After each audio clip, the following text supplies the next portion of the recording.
In 2014, researchers at the University of Virginia gave people a choice: sit alone in a room with nothing to do for 15 minutes, or press a button that would give them a mild electric shock. Two-thirds of men chose the shock.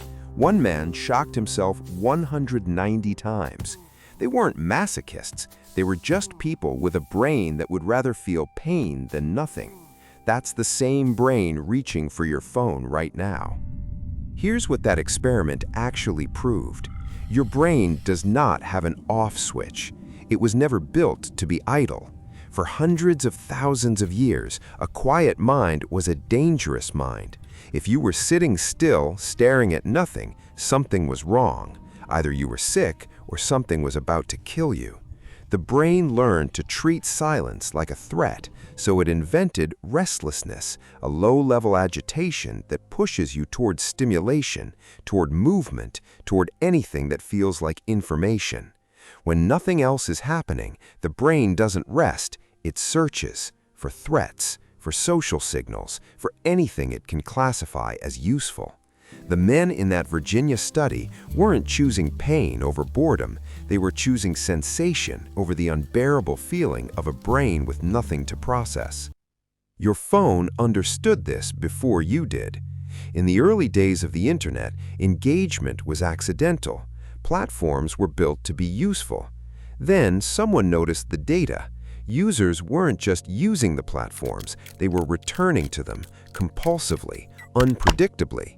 And the unpredictability was the key, because what behavioral psychology had documented for decades, what B.F. Skinner had proven in pigeons and rats back in the 1950s, was that the most addictive reward schedule is not a consistent one, it's a variable one. If you press a lever and food always comes out, you press it when you're hungry. If you press a lever and food sometimes comes out, you press it constantly, because the next press might be the one. Skinner called it variable ratio reinforcement. Casino designers called it the secret of the slot machine. Silicon Valley called it engagement. Every time you open your phone, your brain is pulling a lever. Sometimes there's something there, a message, a notification, something that makes you feel seen or informed or connected. Sometimes there's nothing, but you can't know until you check. And because you can't know, you check again and again. Recent data puts the average at somewhere between 180 and 200 times per day, once roughly every 5 minutes across waking hours. Most of those checks find nothing meaningful, but the brain doesn't care about the empty pulls. It only remembers the ones that paid out. It keeps pulling. And here is where it gets more uncomfortable. The reward your brain is hunting for isn't entertainment, it's not even information, it's something older than both. In 2010, Harvard psychologists Matthew Killingsworth and Daniel Gilbert published a study called "A Wandering Mind is an Unhappy Mind." They contacted 2,220 people at random moments throughout the day and asked two questions. What are you doing right now? And are you thinking about something other than what you're doing? The results were stark. People's minds were wandering nearly half the time, and they were significantly less happy when their minds wandered, regardless of what activity they were in. What made people happy wasn't pleasant activities, it was presence, the simple act of being in the moment they were actually in. Your brain cannot do that on its own anymore, because the phone has trained it not to. Every time stillness appeared, waiting in a line, a gap between conversations, a moment of silence, you filled it. You reached for the phone. And each time you did, you reinforced the circuit. Stillness equals reach. Silence equals open the app. The hippocampus needs periods of quiet to consolidate experience into memory.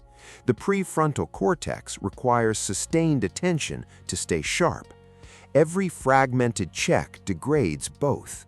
You are not just distracted, you are gradually losing the capacity for the kind of thinking that made you human. But here's what almost nobody talks about. The people who designed these systems knew, not suspected, knew. In 2017, former Google design ethicist Tristan Harris testified before the U.S. Senate that the attention economy was built on the deliberate exploitation of psychological vulnerabilities. Asa Raskin, the designer who invented the infinite scroll, the feature that removes the natural stopping point from every feed, later said publicly that he had created vast amounts of daily mindless scrolling and that he was sorry. Sean Parker, the founding president of Facebook, stated that the platform was built to consume as much of your time and conscious attention as possible. He said they had understood the human psychological vulnerability and exploited it deliberately. Then he added, the long-term effects on developing minds were something nobody could fully predict. The men who built it admitted they didn't know where it ended. And yet, here is the part that stays with you. The phone is not the disease.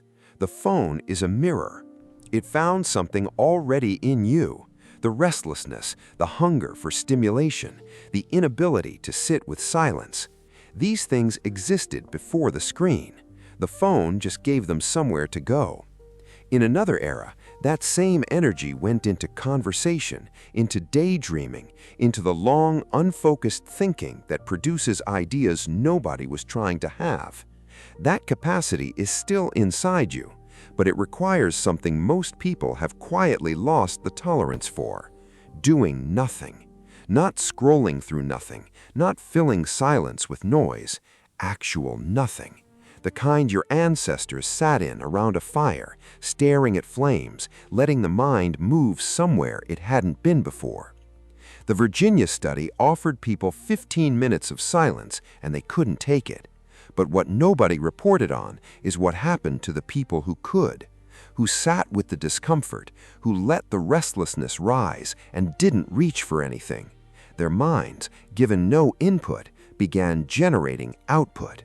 This is what the brain does in silence. It doesn't go blank, it goes deep. Your phone knows this too. That's why it never gives you 15 minutes.